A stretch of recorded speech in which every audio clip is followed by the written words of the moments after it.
Però ara anirem al panell de la neu al núvol, muntanyes hiperconnectades. La digitalització i les tecnologies intel·ligents permeten evolucionar les destinacions de neu i muntanya, millorant la gestió turística, la seguretat i l'experiència també del visitant.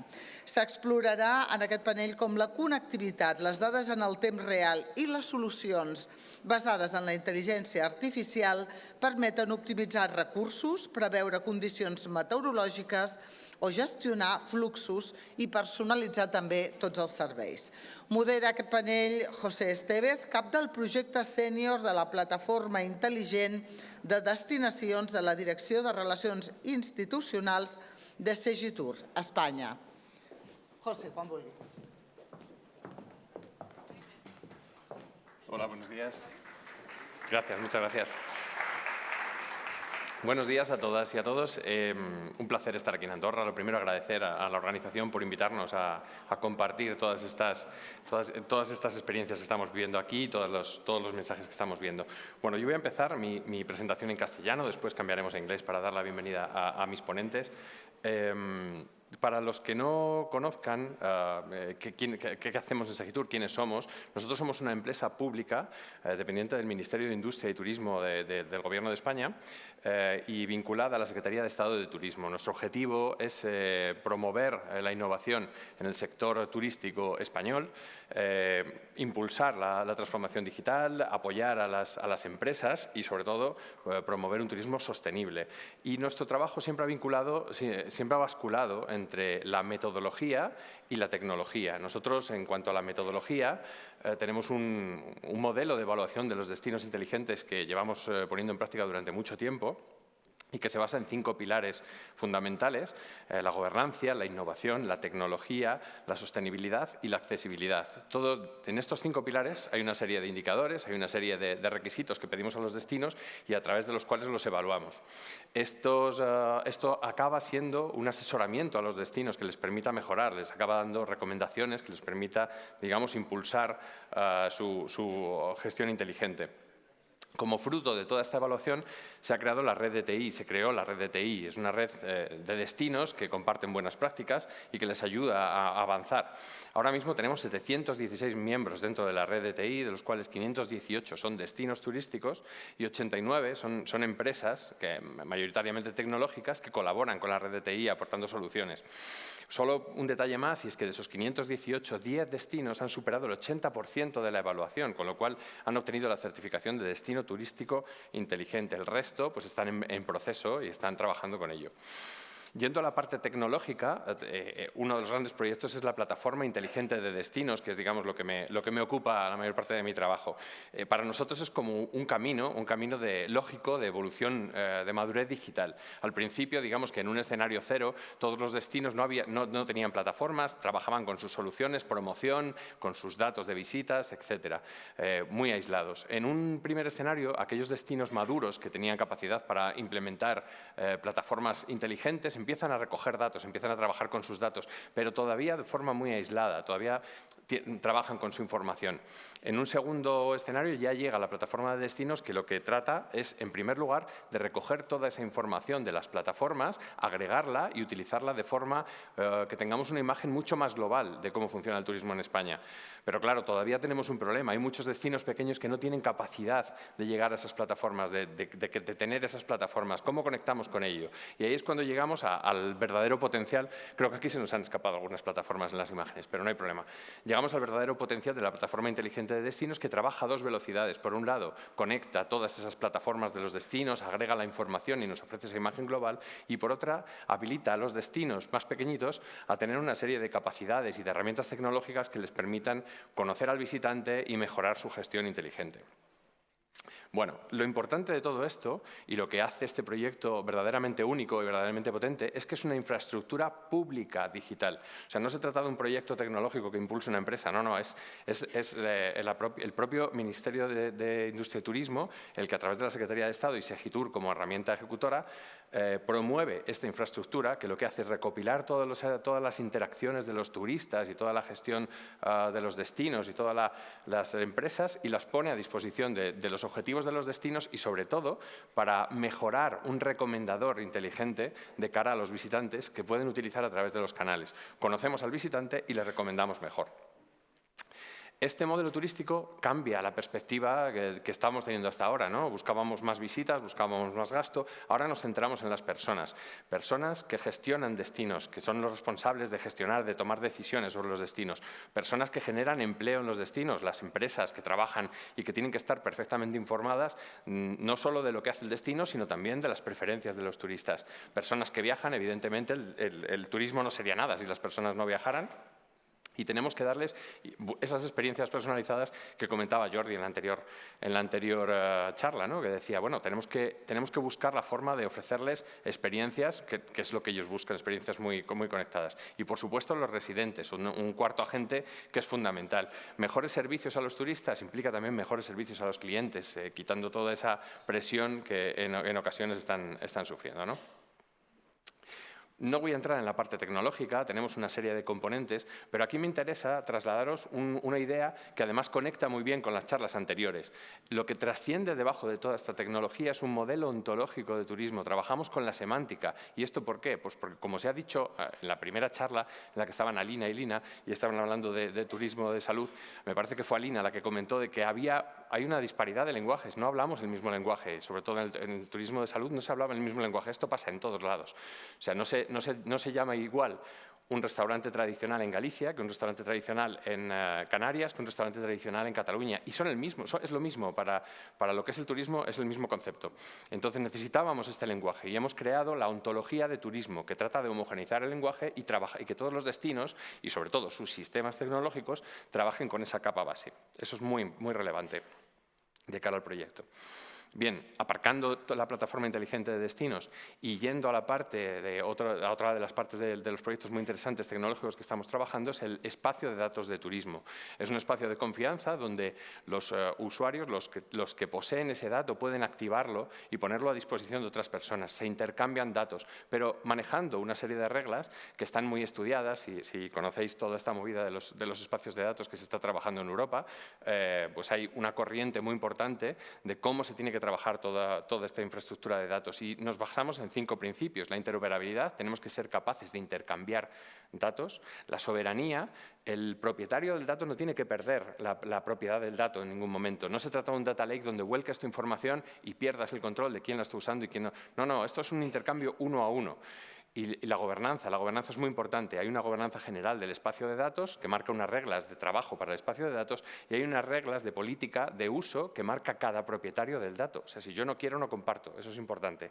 Y luego, confianza, porque todo esto está arreglado. Trabajamos con el EIDAS de Europa, el sistema de identificación de Europa, y federación, porque nos permite conectarnos con otros espacios de datos. Nosotros trabajamos el espacio de datos de turismo, pero hay también espacio de datos de salud, espacio de datos de transporte, espacio de datos de ciudades inteligentes. Todos esos espacios de datos manejan sus propios datasets y tenemos que ser capaces de encontrarnos, hablarnos entre nosotros y ser capaces de activar todo ese espacio de datos. Bueno, esto es lo que quería contaros un poco así a modo de preámbulo de la parte de qué hacemos, de en qué estamos trabajando y qué consideramos importante. Ahora me gustaría plantear un caso de uso, centrándonos un poco en la montaña, para ver cuál es el valor de todo esto y por qué consideramos que es tan importante. Imaginaos un viajero que viene a esquiar a Andorra, contrata con su club de esquí un viaje de 4 días, el club de esquí contrata con la agencia de viajes que le prepara un viaje, contrata la logística, el hotel, el forfait para los 4 días, no sabe que tiene que alquilar, entonces él tiene que ir a la tienda y alquilar esquís y si va a comer en pistas o no va a comer en pistas. Bueno,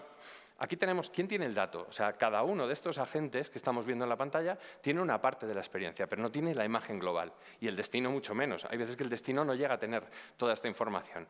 Entonces es un problema el no tener la información del usuario.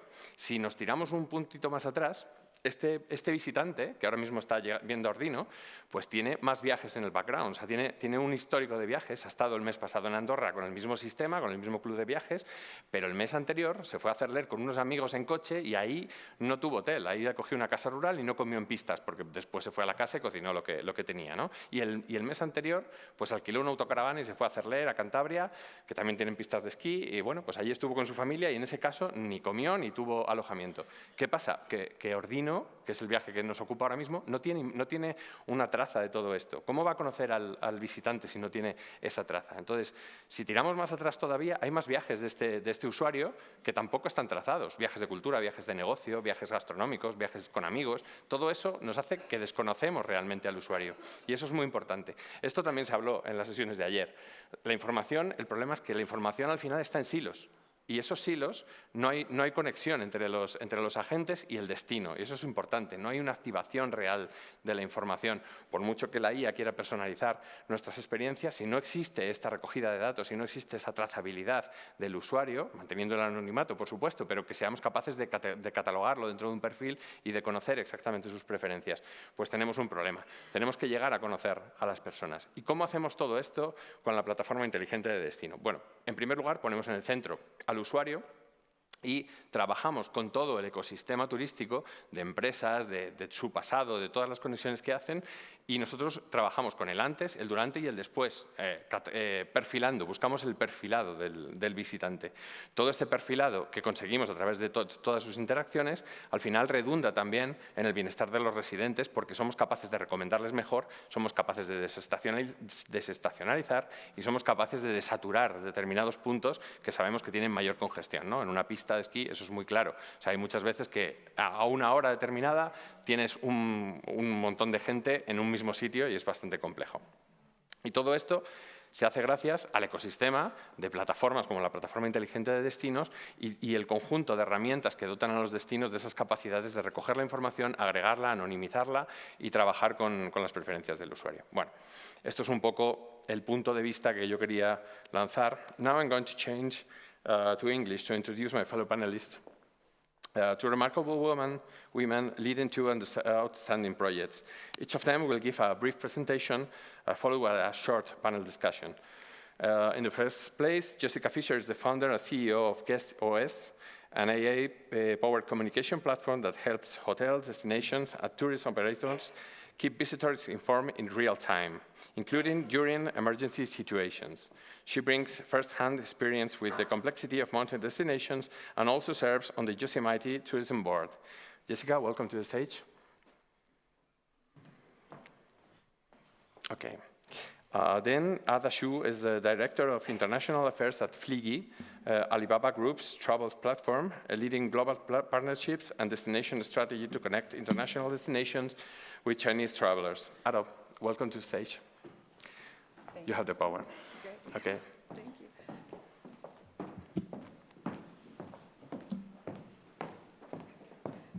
Good morning, everyone. It is an honor to be here with you all today. And this is, let's see, here we go. This is my first time in Andorra. And when I was first searching and preparing for this trip, I was looking for things to do. And honestly, I was overwhelmed. There are so many amazing choices. So I did what I normally do, and I created an AI concierge to help me learn about this destination. Let's call Remy.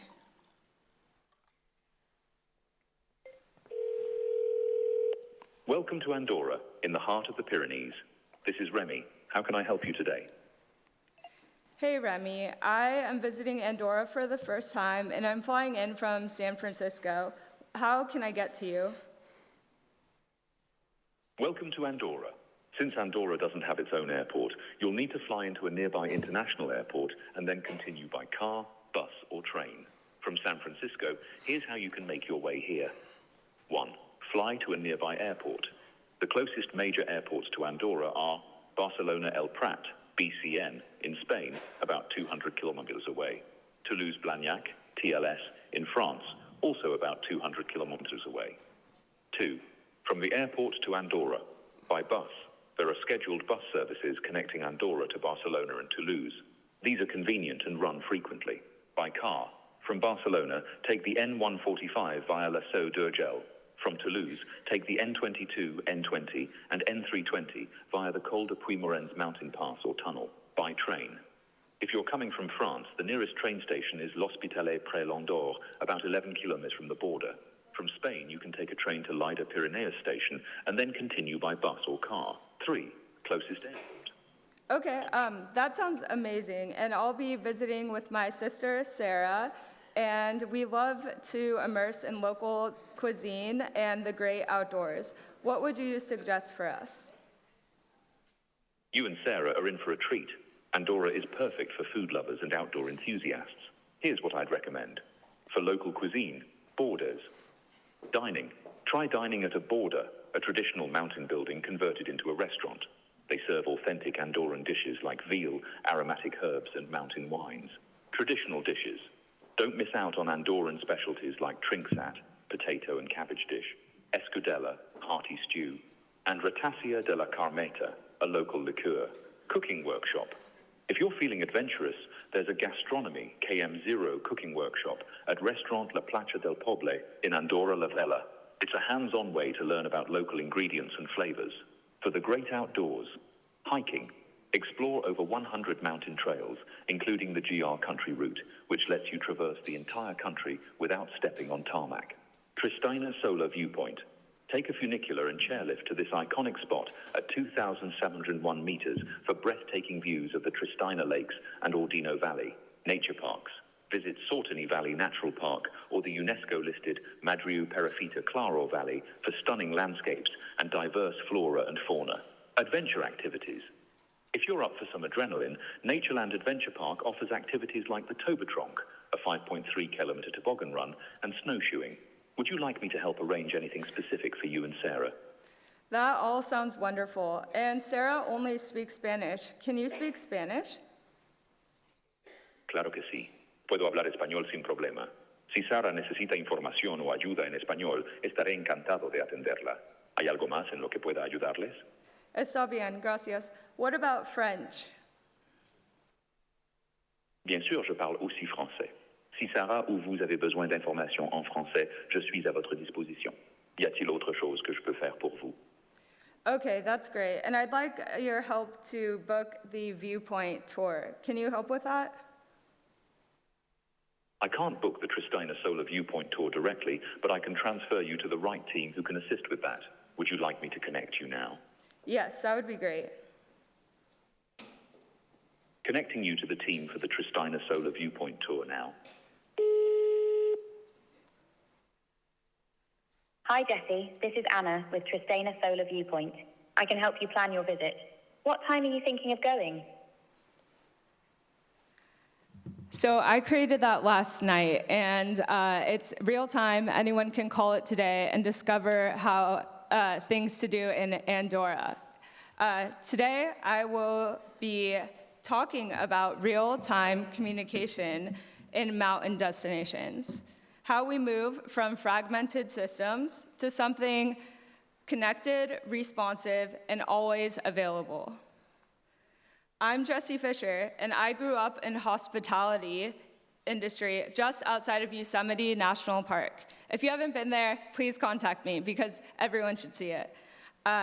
And I worked across hotel operations and saw firsthand how people experience these places.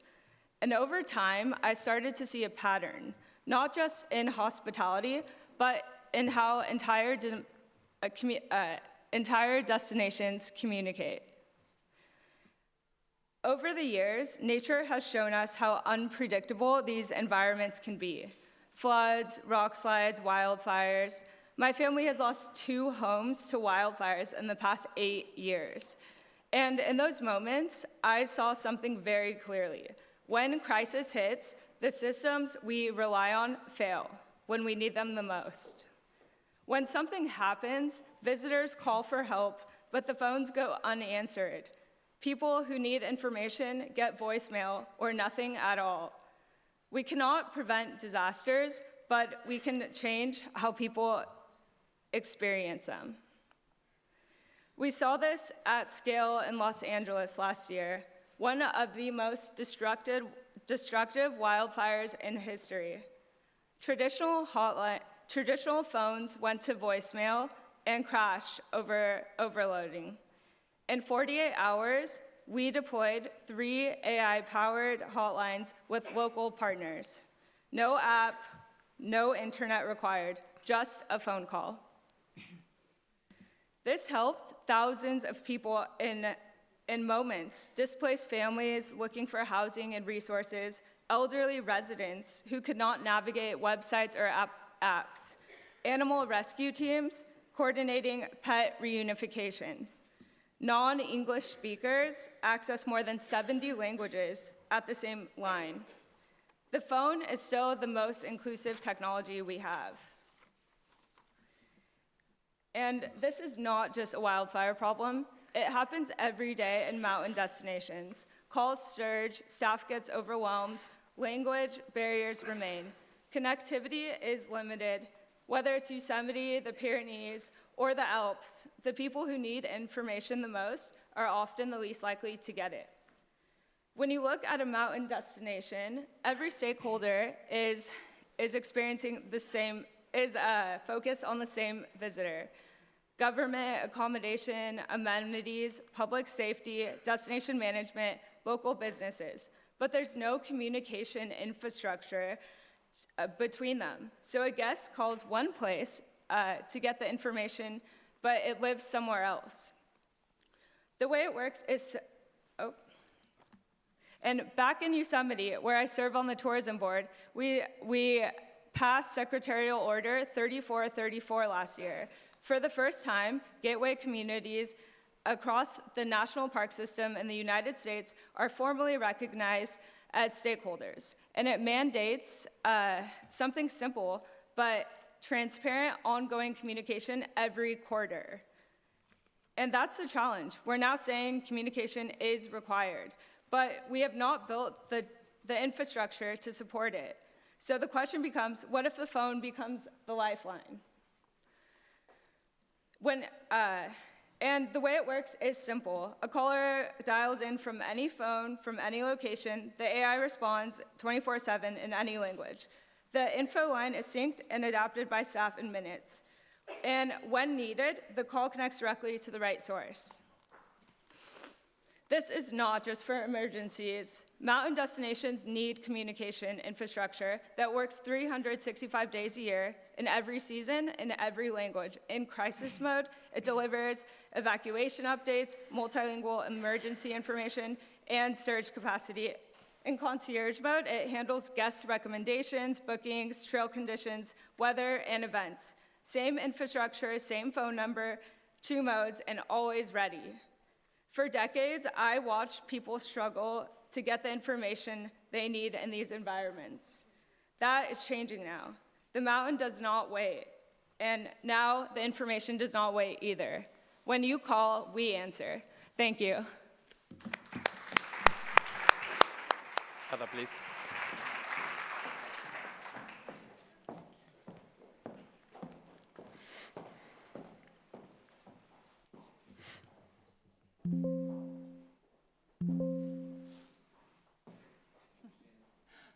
Good morning, everyone.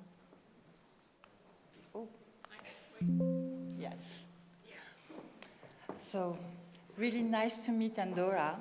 Thank you to Andorra, and thank you to Tourism for having me here for the invitation.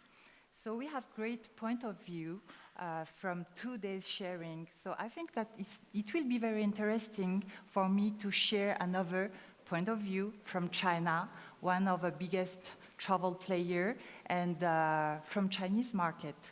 I'm Ada Xu. I'm the Director of International Affairs of Fliggy, the travel platform of Alibaba Group. So I think it will be important just to give you a few words about Alibaba Group and our businesses before jumping in the presentation of Fliggy, the travel platform. And then I will finish with some trends of winter sports and urban Chinese travelers trend. I like this slide very much because, you know, Chinese people love animals and they love to have a mascot. And all these animals, all the mascots you're seeing here in this slide represent one business unit of Alibaba Group. So you can see we have a lot of business units here. well, I don't have time to go through all the business units, so I just take few of them to explain you about our businesses. Sometimes people have some confusion between Alibaba Group and Alibaba.com. Alibaba.com is the B2B platform of the group and was born in 1999 in Hangzhou in China. But we have our core activity is e-commerce part, but we have in service of Chinese consumer, but also international consumer. So for Chinese consumer, we have also Taobao, the C2C platform, Tmall, the B2C platform. We have Moyu, it's the second-hand platform, it's like Vinted in Europe. Of course, we have Fliggy, the travel platform of the group. We can also talk a little bit about the blue logo with an E. It's Relama. It's the food delivery, so it's like Uber Eats. So we are also having a local life business in the group. On the international part, so we have large e-commerce platforms depending on the geography. And we have, for example, AliExpress. I'm sure that you're familiar with AliExpress because I saw a shop here in Andorra, an offline shop. We have Lazada, the largest shopping platform in Singapore, in Malaysia. We have Trendyol, the largest shopping platform in Turkey. We have Daraz, the largest shopping platform in Bangladesh, Pakistan. And to support all this, we have Alibaba Cloud, our infrastructure. And another department, it's Ant Group. Ant Group, it's our Alipay, so the payment system, because in China, all the payments are digital or on mobile phone, and Alipay is in all our business units. And other business unit we can talk about Dingding. The first, the Blue Wing. Dingding is a kind of company messenger for the communication. We have AMAP, Gaode, the equivalent of Google Maps, because you know, as a reminder, all the American app is not working in China. So Gaode is the equivalent of Google Maps. We have Cainiao Logistic for the delivery of the parcels. We have Youku, the equivalent of YouTube in China, and we can talk about this little hippo here. Fresh Hippo is our chain of supermarket, so offline supermarket. And just few words about Alibaba cross-sector leadership. On the e-commerce part, we have more than 1 billion users. On the payment part, we have more than 1.7 billion users. We have a number one on the entertainment part, and we serve more than 800 million monthly active users. And few words about Fliggy now. So as I say, we love mascot. So here, Fliggy is represented by the little pig here in the air balloon. He's flying around the world. So Fliggy, literally, to help you to remember the name of our platforms, means literally flying piggy. So why flying piggy is a culture thing? Because in China, the little pig represents wealth and happiness. So that's why we take a little pig and we give him wings for him to travel around the world. Fliggy is a 360 degrees travel platform serving Chinese consumer. So we sell hotels, we sell flight, we sell TAA, tour activities, attractions. We are also selling train, transport, long-distance bus, insurance, communication, visa services. Everything that a Chinese traveler needs to travel inside China or outside China. We are the #1 travel platform for independent travelers. We are the biggest one, in fact. 60% of our consumers are born after 1990, so we have a very young consumer base. We are number 1 on visa processing market share, and we are number 1 in telecommunication, and number 1 in local entertainment. So, as you can see with the numbers, we are the largest travel platform in China. So what you need to understand about Fliggy is that Fliggy is not a single travel platform only. We are talking about data. So part of Alibaba ecosystem, Fliggy is having travel data, of course. We know about the habits of our consumer, where they want to go, what they like, and what kind of experience they like. But part of Alibaba ecosystem, Fliggy has also access to the data of Tmall. So Tmall is the lifestyle of Alipay, the payment part, but also AMAP. So that means the data are very important for us, and we know how we can target our consumer. And just a few words about the strategic investment that Fliggy has acquired in order to stay the number 1 for the individual travelers in China. We are shareholders of Dida Travel, which is the number 1 B2B travel distribution services. We are a shareholder of Zhuzhuche, which is the number 1 global car rental and self-drive travel platform.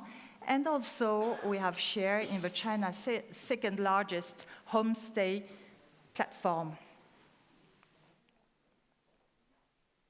So now let me jump, because I see I'm already short on time, about some trend about winter sports and the Chinese outbound travelers trend.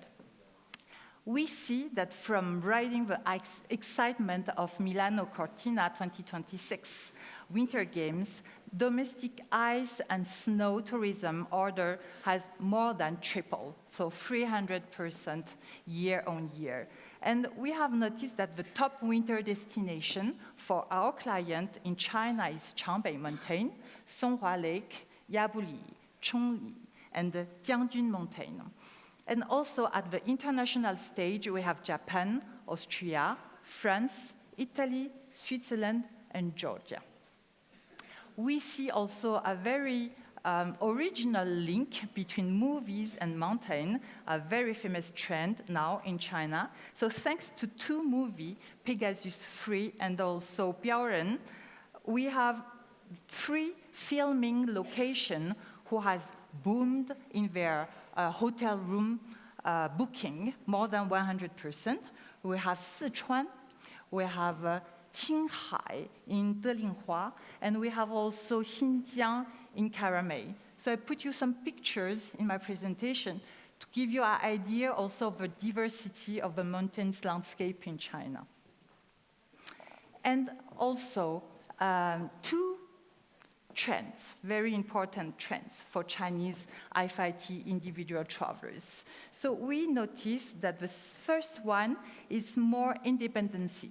So they like to be self-guided because they use what we call the UGC, user-generated content, to get inspired, to have all the information that they need from a location. Then, thanks to technology, they can navigate by themselves, and they can also make the translation with a translation app. So that's why they are avoiding now group tours. And then they like flexibility. That wasn't really the case before, because before they were like with a group together, and they prefer to know where to go and to have their itinerary fixed. But today, it's really different. They like flexibility. They like to have an itinerary not yet booked in order to enjoy the surprise that they can have on local destination. So thank you for your attention. I hope that was helpful. Okay. Moltes gràcies. Sabem que no tenim temps per fer el debat, José. A més, sabem que l'Ada té un vol a París, l'estan esperant, de fet, aquí fora perquè pugui agafar aquest vol, perquè si no el perdrà. Per tant, si us sembla, ho deixem aquí, no fem el debat i acabem aquí aquesta ponència. Moltes gràcies. Gràcies. Gràcies.